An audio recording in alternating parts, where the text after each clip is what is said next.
것 예수 그리스도의 이름으로 간절히 기도하옵나이다. 아멘. 오늘 말씀 야고보서 1장 21절에서 27절까지의 말씀을 통해서 세속에 물들지 아니하는 것이라는 제목으로 하나님 말씀 이 시간 함께 증거하도록 하겠습니다.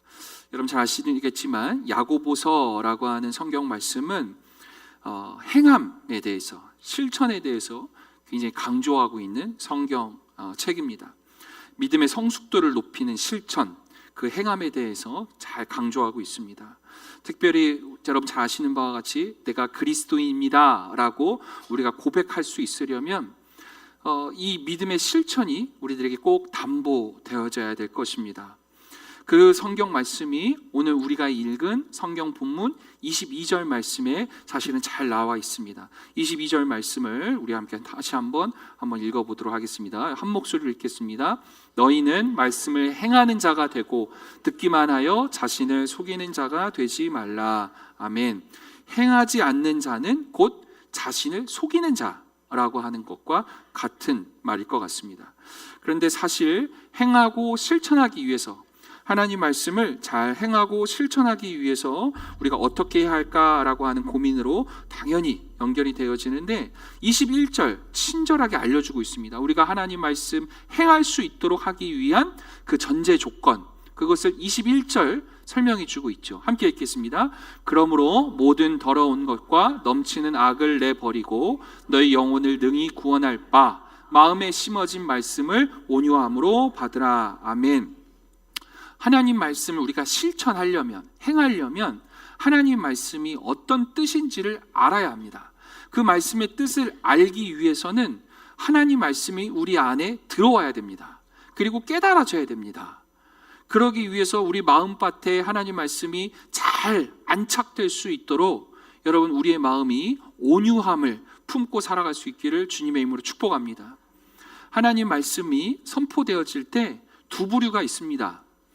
여러분 함께 옆에 지금 계시는 분 얼굴 한번 쳐다봐 주세요. 이렇게 온유하고 따뜻하고 사랑하는 마음이 가득한 우리들에게서는 하나님의 말씀이 들어왔을 때 아멘 화답하고 나아가는 줄 믿습니다. 그러나 그렇지 않은 사람도 있어요. 우리 교회는 아무도 없어요. 한 분도 없습니다. 옆에 있는 분 쳐다볼 생각하지 마십시오. 아무도 없어요. 하나님 말씀이 우리 안에 떨어졌을 때 우리는 다 온유함으로 그 말씀을 받고, 우리 정혜령 오늘 권사님, 우리 구역장님 기도 너무 잘해 주셨지만 그 말씀이 우리 안에 온유함으로 받아들여질 때, 찔림이 있을 때 그것은 내가 온유함으로 받고 있는 상태인 겁니다. 그런데 그렇지 않고 그 말씀이 다 튕겨져 나가는 사람도 있어요. 그럴 때 그 말씀이 우리의 기준이 되어지지 못합니다. 그러면 그 말씀이 나를 움직이게끔 하는 동력이 없어지게 되어지는 겁니다. 사랑하는 성도 여러분, 온유함으로 하나님 말씀 잘 들을 수 있는 그런 마음과 태도가 우리 모두에게 있기를 주님의 이름으로 축복합니다. 요즘 날씨가 며칠 동안 추웠어요. 그런데 저랑 같이 사는 누구는 요즘 날씨가 좀 많이 풀렸던데 그러더라고요. 모르겠어요. 저는 장항동 주위를 계속 있어서 그런지 엄청 추웠거든요. 그렇죠? 아무튼 그랬어요. 엄청 추웠는데 이 차량, 우리 교회 차량이 주중에는 많이 운행을 많이 안 합니다만 요즘에 이제 신방 중에 있고 대신방 중에 있고 그래서 시동을 이렇게 걸어야 되는데 시동이 한 번에 안 걸리는 거예요. 아시죠? 날씨가 워낙 춥고 그러면 특히 이제 경유 자동차는 이 발화점이 좀 더 이제 잘 안 돼서, 그렇죠? 시동이 한 번에 잘 안 걸리는 경우가 있습니다. 그래서 어떻게 하냐면, 그래서 요즘 자동차들은 시동을 한 번에 거는 것이 아니라 딸깍 이렇게 한 번 해요. 다 아시죠?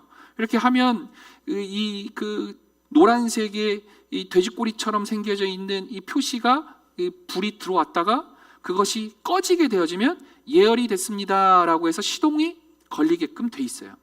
그래서 한참 추울 때는 여러분 차 시동 걸기 전에, 물론 여러분들은 다 좋은 차를 타시기 때문에 이 자동 스위치를 누르면 알아서 다 돼요. 그거는.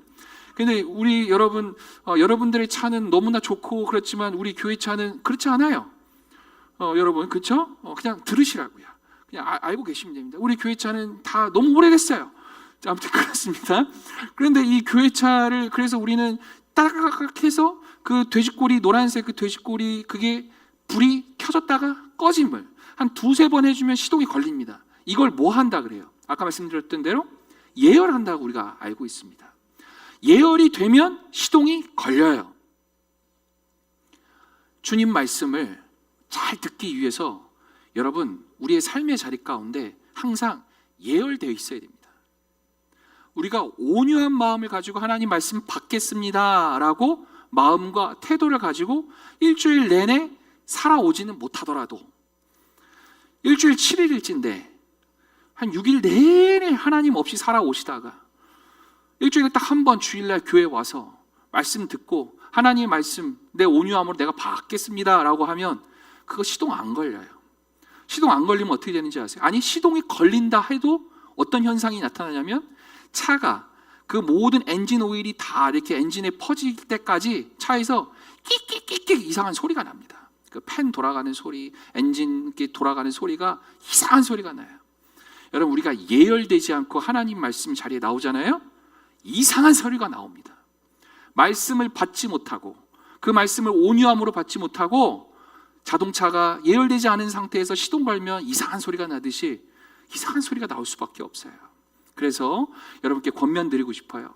일주일의 삶이 7일이라면 최소한 수요일이 됐든 금요일이 됐든 공적 예배의 자리에 나와서 예배하면서 우리의 마음들을, 우리의 영을 예열시킬 수 있기를 주님의 이름으로 축복합니다. 제가 작년 같았으면 새벽 나오라고 했어요. 새벽 나와서 매일매일을 예열하고 살아가십시오 라고 권면했을 겁니다. 그러나 서로가 타협, 뭐 아무튼 그래요. 예, 그래서 여러분, 하나님의 말씀이 들려져서 그 온유함으로 주의 말씀을 잘 들으실 수 있기를 주님의 이름으로 축복합니다. 그 말씀을 온유함으로 받고 삶 속에서 드려지는 삶, 그 말씀을 온유함으로 받고 행하는 삶, 그것을 마치 오늘 성경은 23절과 24절에서 이러한 모습과 같다라고 얘기하고 있어요. 한번 같이 읽을게요. 시작. 누구든지 말씀을 듣고 행하지 아니하면 그는 거울로 자기의 생긴 얼굴을 보는 사람과 같아서 제 자신을 보고 가서 그 모습이 어떠했는지를 곧 잊어버리거니와. 그러니까 하나님 말씀이 예열이 잘 돼서 하나님 말씀대로 내가 실천하며 살아가는 삶, 그것은 마치 거울을 보고 그 거울을 통해서 나의 점검을 하고 그 삶대로 실천하며 살아가는 삶과 같다라고 하는 것과 같은 이야기입니다. 그런데 반대로 오늘 성경은 사실 역을 얘기하고 있죠. 반대. 거울을 봐요. 그러나 거울을 보고서도 자신의 흠과 티와 여러 가지 어려움들이 내가 말씀을 통해서 비춰졌지만 내가 언제 내 얼굴을 봤냐는 듯이, 거울을 내가 언제 봤냐는 듯이 새까맣게 잊어버리는 모습은 마치 경건의 삶과는 거리가 먼 삶과 같다라고 지금 성경이 얘기합니다. 여러분, 거울을 언제 보실까요? 여러분들의 그 거울을 볼 때마다 너무 잘생겼다, 너무 이쁘다, 그래서 매일매일 손거울 들고 다니시면서 보시는 분들 있을 수 있죠. 있을 수 있어요. 있을 수 있겠으나 대부분의 많은 사람들은 그렇기보다는 점검하기 위해서 뭐 밥을 먹든지 아니면 누구를 만나든지 뭐 하기 위해서 그렇게 하기 전에 점검하기 위해서 거울을 많이 본다고 저는 생각을 합니다. 그 거울을 비췄을 때 여러분 보입니다. 보여야만 합니다. 하나님의 말씀을 우리가 듣고 묵상하며 나아갔을 때 보여야 합니다. 내 모습이 보여야 합니다. 하나님 앞에 내가 부족한 것이 보일 수 있는 것이 축복입니다. 느껴질 수 있고 깨달아질 수 있는 것이 은혜입니다. 그래서 실제로 성경에서는 말씀이 거울이라 그래요. 그 말씀을 통해서 우리의 여러 가지 연약한 모습들, 그런 것들이 우리가 직면되어져야만 합니다. 그래서 그 모습 가운데 우리의 부족함을 보고 나의 연약함을 보고 기도할 수 있는 거예요. 하나님, 제가 말씀을 토대로 하나님의 말씀을 증거로 이렇게 보니까 제가 이렇게 연약했네요. 하나님, 내가 이렇게 많이 부족했네요 라고 하는 것이 깨달아졌을 때 기도할 수 있는 겁니다. 그런데 그렇게 하지 못하는 사람들이 있어요. 하나님 말씀을 보았음에도 불구하고 깨달아지지 못하는 그런 사람들이 있습니다. 그것은 바로 교만한 사람들이라고 성경은 이야기하죠. 참 감사가 되어지는 건 하나님 말씀을 통해서 우리는 늘 회개하길 원한다는 것이죠. 하나님 말씀을 통해서 우리가 나아가야 할 바를 우리는 그것을 비전을 놓고 기도하는 우리 공동체라고 하는 것이 참 은혜고 감사인 줄 믿습니다. 여러분, 지금 우리가 지난주 계속 대신방 지금 기간 중에 있는데요, 제가 의도적으로 하나님께서 우리에게 주신 그 축복의 말씀을 제가 가가호 그리고 이 가족들마다 가정들마다 그 말씀을 들고 축복하며 이렇게 신방하고 있습니다. 1년에 한 번 신방하는 거니까 가정집을 그죠? 찾아서 물론 수시로 말씀해 주시고 신방을 요청하시면 얼마든지 언제든지 신방할 수 있겠습니다만, 우리들의 여건과 환경이 그렇게 넉넉지 않다면, 시간적인 여유, 공간적인 여유가 넉넉하지 않다면 이 대신방이라는 시간을 통해서, 이 기회를 통해서 그래도 하나님 말씀을 들고 이 앞에 쓰겠습니다라는 마음으로 이 가정에서 신방한단 말이죠. 그래서 저는 목사로서 우리 사랑하는 성도들 정말 더 축복하고 싶고, 그래서 의도적으로 정말 축복의 말씀들을 들고 가정에서 신방하면서 축복합니다. 그러면서 말씀을 준비하면서 제가 보니까요, 제가 깜짝 놀란 게 있어요.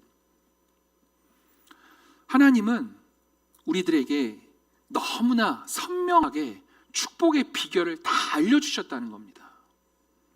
너무나 확실하게 이렇게 하면 하늘의 큰 상급도, 그리고 이 땅에서의 참 많은 기름진 것과 정말 풍성함으로 하나님께서 축복해 주실 것을 다 약속하셨다는 거예요. 그런데 그 약속이 조건들이 좀 있긴 해요. 근데 마치 저희가 이런 생각이 들었어요. 우리가 시험을 사실 언제 봤나 모르겠습니다만, 시험 기간 때 공부 열심히 하기 위해서 시험 잘 보기 위해서 열심히 공부하는데, 우리의 가장 그 공부 잘하는 친구들이 나타나는 특징이 뭐냐면 출제자의 의도를 파악하는 게 굉장히 중요합니다. 책이 300페이지 되면 그 300페이지 안에서 문제를 선생님이 출제를 하신다고 할 때, 선생님이 어떤 문제를 낸다라고 하는 걸 알고 있으면 그리 어렵지 않아요. 문제 찾고 그리고 문제에 대한 해답 찾은 다음에 달달 외우면 됩니다. 그래서 그 제출하면 어떻게 돼요? 100점이에요. 100점. 제가 축복의 말씀을 잘 주의 깊게 보고 살피면서 느껴지는 게 뭐냐면, 마치 시험 문제의 문제와 답을 하나님이 다 알려주셨구나 라는 게 깨달아지는 거예요. 그래서 여러분, 제가 지금 신방을 받지 않으신 우리 가정들 가운데서는 신방 받으실 때 잘 들어보셨으면 좋겠어요. 아하, 하나님께서 우리에게 주시는 축복, 그리고 그 축복을 이행하기 위해서, 축복을 받기 위해서 하나님께서 우리에게 약속하신 것들, 이거 지키고 이렇게 행하고 살아가면 하나님께서 축복해 주시겠구나 라고 하는 그 믿음이 우리에게 있기를 원합니다. 물론 생각하는 축복이 우리들이 생각하는 축복과는 다를 수 있어요. 우리의 믿음의 지경과 우리의 믿음의 높이와 깊이가 어느 정도에 따라 하나님께서 주시는 축복이 달라질 수 있음을 우리가 압니다. 그러나 분명한 것은 하나님은 선하시고 하나님은 참 좋으셔서 우리에게 늘 좋은 걸 주시기는 원하시는 분이라는 사실이에요. 믿으십니까? 그 하나님께서 우리에게 방법을 알려주셨다는 거예요. 그 방법을 여러분, 우리가 실천하면서 그 길을 따라가면서 이 땅에 많은 축복 누리며 살아가실 수 있는 백석의 성도 되길 주님의 이름으로 축원합니다. 그런데 여러분 아시겠지만, 문제와 답을 사실 다 알려줘도 100점을 못 맞는 친구들이 꼭 있어요. 우리 선생님들이 학창시절 때, 야, 니네들 우리 반평균 좀 높이자. 그래서 우리 선생님들이 문제와 답을 일부러 다 알려줘요. 야, 1번 답은 뭐고 2번 답은 뭐고 문제 이거 뭐 나와. 그래도 최소한 양심은 있어야 되니까 니네 이건 좀 외워야 되지 않겠니? 라고 하면서 친절하게 프린트까지 해줘서 유인물 나눠주고, 여기서 문제 다 나오니까 제발 이것만이라도 외워서 공부해서 100점 맞아라 라고 알려주는데도요, 그래도 안 하는 친구들이 있습니다. 그래도 100점을 못 맞는 친구들이 있고 귀찮아서 안 하는 친구들이 있어요. 왜 안 할까요? 두 부류가 있어요. 진짜로 하기 싫어서, 진짜로 그것조차도 하기 싫어서. 마지막 하나는요, 필요 없어요. 그까이 거 그냥 내가 지금까지 했던 거 그냥 대충 이렇게 하면요, 다 100점 맞을 수 있어요. 교만한 사람들이 있을 때 그런 증상이 나타납니다. 오늘 본문 마지막 말씀 26절과 27절은 사실 그 지점을 굉장히 잘 짚어주고 있어요. 우리 한 목소리로 26절과 27절 읽겠습니다. 누구든지 스스로 경건하다 생각하며 자기 혀를 재갈 물리지 아니하고 자기 마음을 속이면 이 사람의 경건은 헛것이라. 하나님 아버지 앞에서 정결하고 더러움이 없는 경건은 곧 고아와 과부를 그 환난 중에 돌보고 또 자기를 지켜 새 속에 물들지 아니하는 그것이니라. 아멘. 우리가 믿는 바가 하나 있어요. 하나님 말씀대로 우리가 믿고 그 말씀대로 살아가는 것이 우리에게 복된 삶입니다 라고 우리는 믿습니다. 하나님이 우리에게 알려주신 사랑의 힘, 그 사랑의 능력, 그 사랑이 이 세상을 변화시키고 그리고 우리에게 주어지는 가장 큰 축복임을 우리는 믿습니다. 그 구체적인 하나님의 뜻, 그 하나님의 사랑을 성경에 잘 담아놨어요. 그래서 그 사랑의 힘으로 우리가 실천할 수 있도록 성령께서는 우리들에게 힘 주시는 줄 믿습니다. 그런데 그 성령을 의지하지 않을 때가 있단 말이에요. 그 하나님을 믿지 않고 내 자신을 믿고 내 힘과 나의 능력으로 이 세상 너끈히 살아갈 수 있습니다 라고 살아가는 교만이 우리를 휩싸일 때가 있다라는 얘기입니다. 스스로 경건하다 여겨요. 나 이 정도면 됐지, 나 이 정도면 뭐 괜찮지 않겠어? 라고 살아가는 것. 하나님이 인정하는 경건이 아니라 자기 스스로를 경건하게 여긴다는 것입니다. 이들에게 나타나는 특징, 오늘 성경에서 나오는 것처럼 자기를 속이는 겁니다. 그리고 또 하나, 자신의 입과 혀를 통해 남들을 상처를 줍니다. 교만하기에 충분히 그럴 수 있겠죠. 이러한 자들을 오늘 27절에서는 새 속에 물든 자들이라고 얘기해요. 다시 말해서 하나님 없이도 살아갈 수 있는 교만함이 팽배한 자들을 새 속에 물든 자들이라고 오늘 성경이 지적하고 있습니다. 저는 오늘 이 성경의 지적이 참 탁월하다고 생각합니다. 자기밖에 모르는 이기심, 자기만 생각하는 교만함, 이것을 세상은 사실 능력이라고 얘기해요. 무한 경쟁주의에서 모두를 짓밟고 이기고 올라선 자를 우리는 참 너 대단하다, 너 참 능력 있다 라고 세상은 얘기합니다. 그래서 그것을 새 속에 물든 것이라고 오늘 성경은 얘기합니다. 수단과 방법 가리지 않고 심지어 군대를 동원해서라도 자기의 자리, 그 알량한 세상 권력, 자기 안에만 지킬 수 있다라면 이 모든 것이 가능하다라고 말하고, 그리고 그럴 수도 있지, 아니 그거 뭐가 그게 문제였어? 라고 합리화될 수 있다는 것, 이것이 지금 새 속의 소리 아닙니까? 그렇다면 새 속에 물들지 않고 교만하지 않고 하나님 두려워할 줄도 알고 하나님께 인정받고 축복받는 삶이 되기 위해서 무엇을 어떻게 해야 할까요? 경건이라는 단어에, 오늘 이 시간 우리에게 주어지는 이 경건이라는 단어에 한번 주목해 보시길 원합니다. 보통 우리가 잘 아는 경건은 여러분 죄송해요, 그냥 조금 설명을 위해서 헬라어 두 단어만 말씀드릴게요. 우리가 흔히 많이 얘기하는 경건, 구별됨이라고 하는 이 단어는 유세베이아라고 하는 경건입니다. 우리가 잘 아는 구별되어짐의 그 경건을 우리는 유세베이아라고 얘기합니다. 그런데 오늘 야고보서에서 얘기하는 이 경건은 그 유세베이아하고는 달라요. 다른 단어를 아예 쓰고 있어요. 앞서 얘기했었던 경건, 우리가 잘 아는 경건은 내적인 구별되어짐, 신앙의 어떤 다름, 신앙의 어떤 정체성, 이것을 지키며 살아가는 그런 내적인 것에 포커싱이 되어져 있는 경건이라면, 오늘 이 야고보서에서 말하는 경건이라 함은 실천성을 얘기하는 것입니다. 단어가 달라요. 여기서 말하는 경건이라 함은 너가 믿고 있는 것, 실행하는 것, 네가 알고 있는 것, 삶으로 증거하는 것, 그것을 경건이라 말하는 것입니다. 오늘 주님께서 우리에게 주신 이 경건이라고 하는 이 단어를 우리가 지금까지 잘 알고 있었던 유세베이아라고 하는 그 경건의 것, 그리고 오늘 여기서 말하는 이 경건의 것, 이것과 구별되어지는 것 같다라고 말씀드릴 수도 있겠지만, 저는 사실 이 두 개가 결국은 종착지가 같다라고 하는 걸 강조하고 말씀을 드리고 싶어요. 왜냐하면 사실 믿음의 토대 위에 있을 때 이 둘은 결국은 같이 만납니다.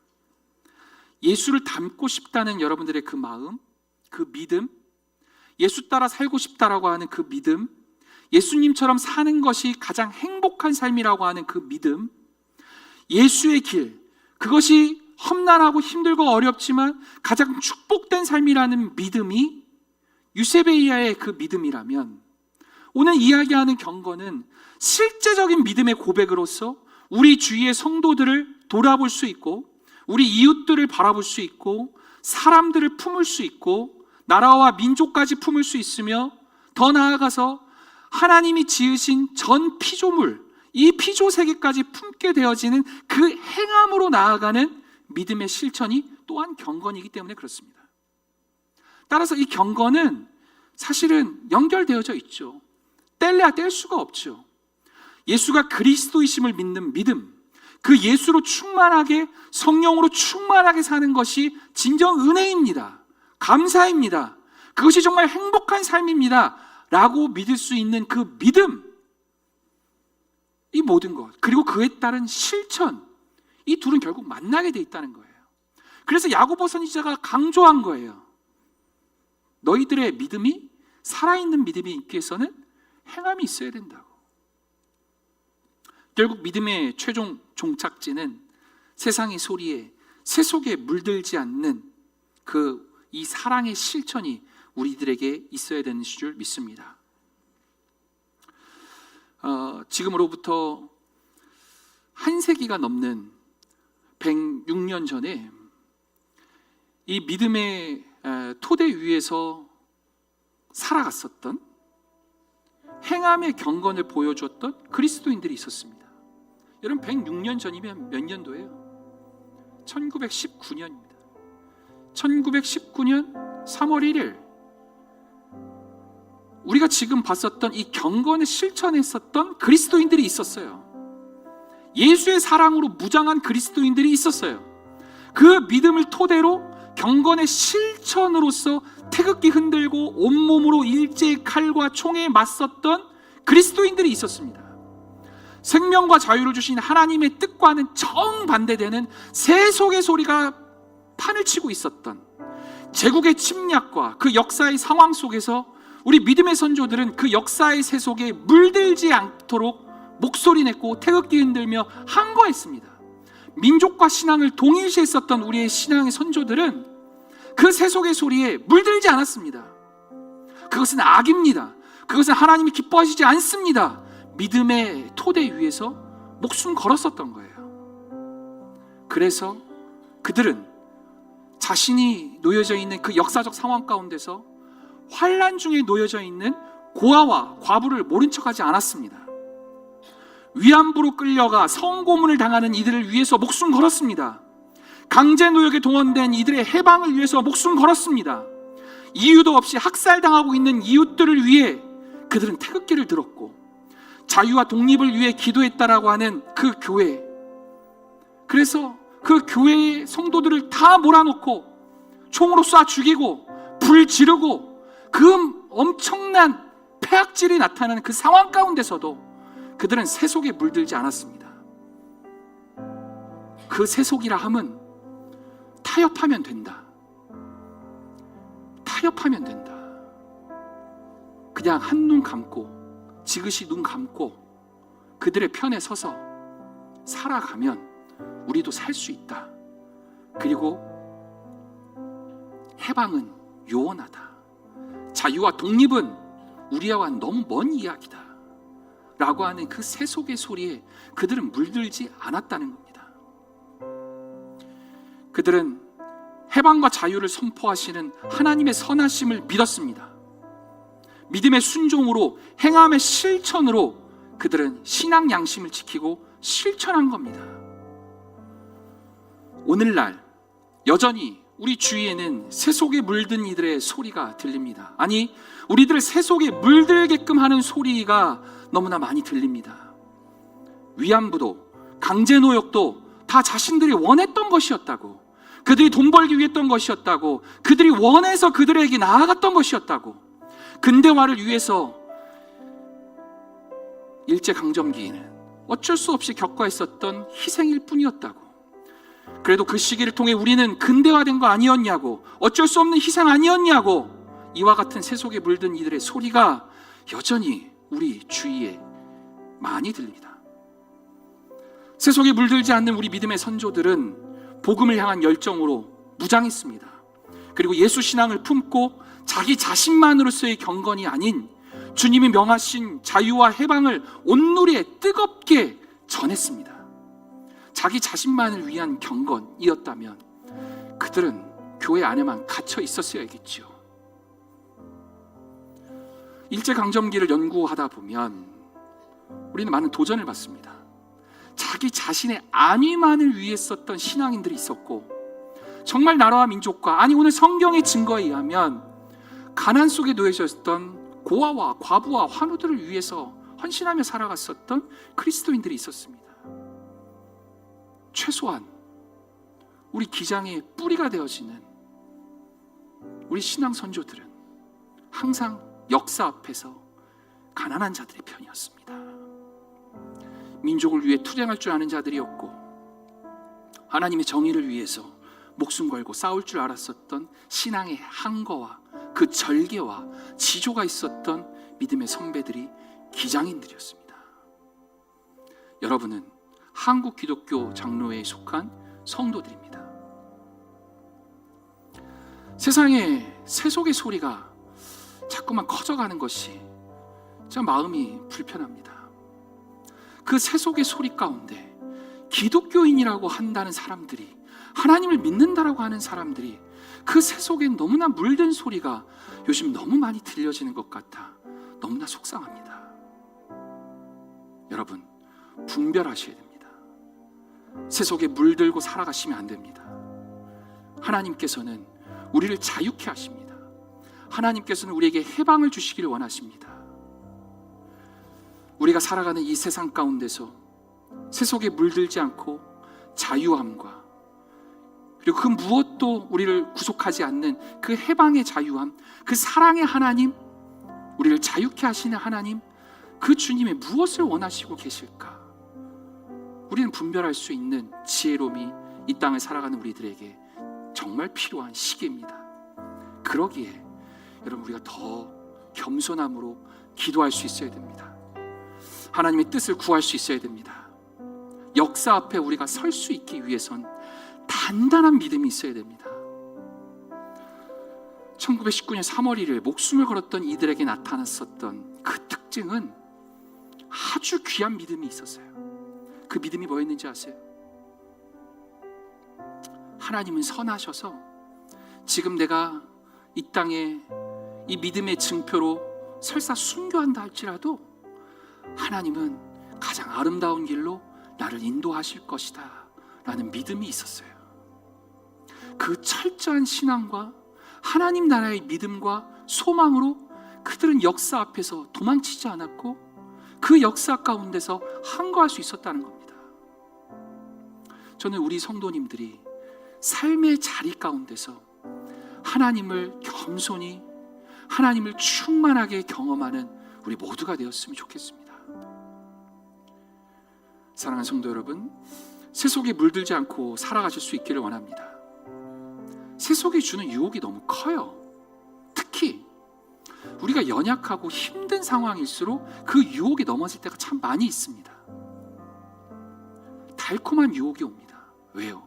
그 달콤한 유혹은 권력으로, 그리고 돈으로, 여러 가지 많은 영향력들로 우리를 달콤하게 유혹합니다. 그럴 때 나에게만 집중된 삶을 살아왔었던 이들은 쉽게 넘어질 수밖에 없어요. 하나님의 정의가 무엇인지 고민해보지 않았고, 하나님의 사랑이, 그 공의로움이 무엇인지 제대로 묵상해보지 않았기에 오로지 자신만을 생각하며 살아왔었기에 쉽게 넘어질 수 있단 말입니다. 오늘 우리의 이 세상 가운데서 하나님을 깊이 경험할 수 있는 축복이 우리에게 있기를 원합니다. 불평과 불만의 소리가 아니라, 세속의 소리가 아니라 은혜의 소리가 우리 안에 더 깊이 더 차고 넘쳤으면 좋겠습니다. 그것은 바로 다시 한번 강조하며 말씀드립니다. 하나님은 선하시고 하나님은 사랑이 많으셔서 우리를 가장 좋은 길로 역사하실 것이라는 믿음입니다. 지금도 항상 힘들고 어려워하는, 가난하고 핍박받고 고난 중에 놓여져 있는 자들을 손을 붙잡으시고 일어나라고 말씀하시고 힘주시고 계시는 그 하나님을 여러분 믿으시길 바랍니다. 그 믿음, 우리가 끝까지 포기하지 않고 우리가 그 주님 손 붙잡고, 아니 주님께서 내 손 붙잡고 있음을 우리가 인식할 수 있을 때 지금 우리의 어떤 상황 가운데서도 우리는 너끈히 이겨나갈 수 있는 힘과 용기가 우리에게 있을 줄 믿습니다. 세속의 소리가 아닌 주님의 그 따뜻한 음성에 우리가 주목할 수 있기를 원합니다. 바로 그때 여러분의 어떠한 고난의 자리 가운데서도 흔들리지 않고 세속에 물들지 않고 우리는 일어설 수 있습니다. 사탄은 자꾸만 포기하라고 말합니다. 주저앉아 있으라고만 합니다. 그러나 주님은 우리를 끝까지 포기하지 않고 우리의 손을 붙잡고 우리를 가장 좋은 길로 인도하신다라고 하는 그 주님을 여러분 의지하시길 원합니다. 주님이 보여주신 그 사랑의 길을 함께 갈 수 있었으면 좋겠습니다. 주님 그 손 붙잡고 세속에 물들지 않고 승리할 수 있는 우리 백석의 성도들 한 분 한 분 되시길 주님의 이름으로 축복합니다. 우리 시간 함께 찬양하며 나아가길 원합니다.